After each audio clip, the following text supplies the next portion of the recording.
ఛానల్ని లైక్ చేసి సబ్స్క్రైబ్ చేయండి, షేర్ చేయండి. నియోజకవర్గ ప్రజలు బాగుండాలి, నియోజకవర్గం అభివృద్ధి చెందాలి. ఎమ్మెల్యే ఎంజీఆర్. శ్రీ శ్రీ శ్రీ సంతోషిమాత అమ్మవారిని దర్శించుకున్న ఎమ్మెల్యే ఎంజీఆర్.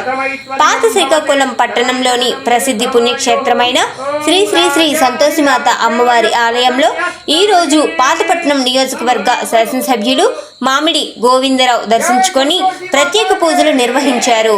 అమ్మవారి ఆలయంలో ఎమ్మెల్యేని ఆలయ అర్చకులు సాంప్రదాయపూర్వకంగా పూర్ణకుంభంతో స్వాగతం పలికారు. అనంతరం అమ్మవారికి పుష్పాంజలి సమర్పించి మండపంలో ప్రత్యేక హోమం, ఆరతి కార్యక్రమాల్లో పాల్గొన్న ఎమ్మెల్యే శ్రీకాకుళం జిల్లా కేంద్రంలో గల గ్రాంట్స్ రిసార్ట్స్లో Barla Prasadarao, superintendent of police, regional vigilance and enforcement officer Srikakulam పదవి విరమణ కార్యక్రమంలో పాల్గొని శుభాకాంక్షలు తెలియజేశారు. ఈ సందర్భంగా ఎమ్మెల్యే బర్ల ప్రసాద్కి సత్కారం అందజేసి ఆయన ప్రజాసేవ ప్రస్థానాన్ని ప్రశంసించారు.